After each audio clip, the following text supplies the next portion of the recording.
Is-Sindku tas-Siġġiewi Dominic Grech appella biex nhar il-Ħadd li ġej kulħadd jattendi bi ħġaru għall-attività politika tal-Partit Laburista li se ssir fil-Limestone Heritage fl-istess lokalità.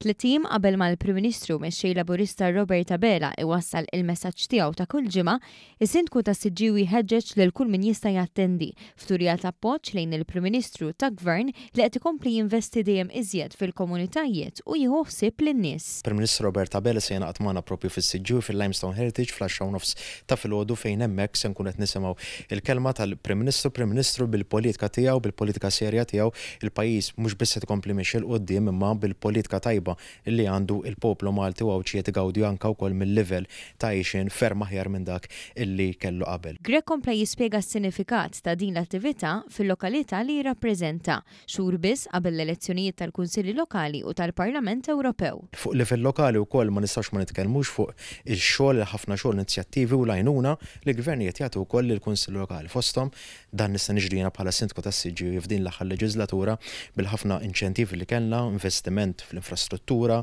toroq ġodda, spazji miftuħa ġodda li għaddejn ukoll bħalissa fis-Siġġiewi hemm ukoll il-ħarsien ta' ħafna patrimonju.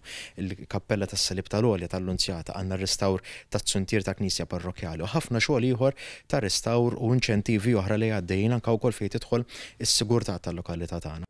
L-appuntament huwa nhar il-Ħadd li ġej fl-10:30 ta' filgħodu fil-Limestone Heritage fis-Siġġiewi.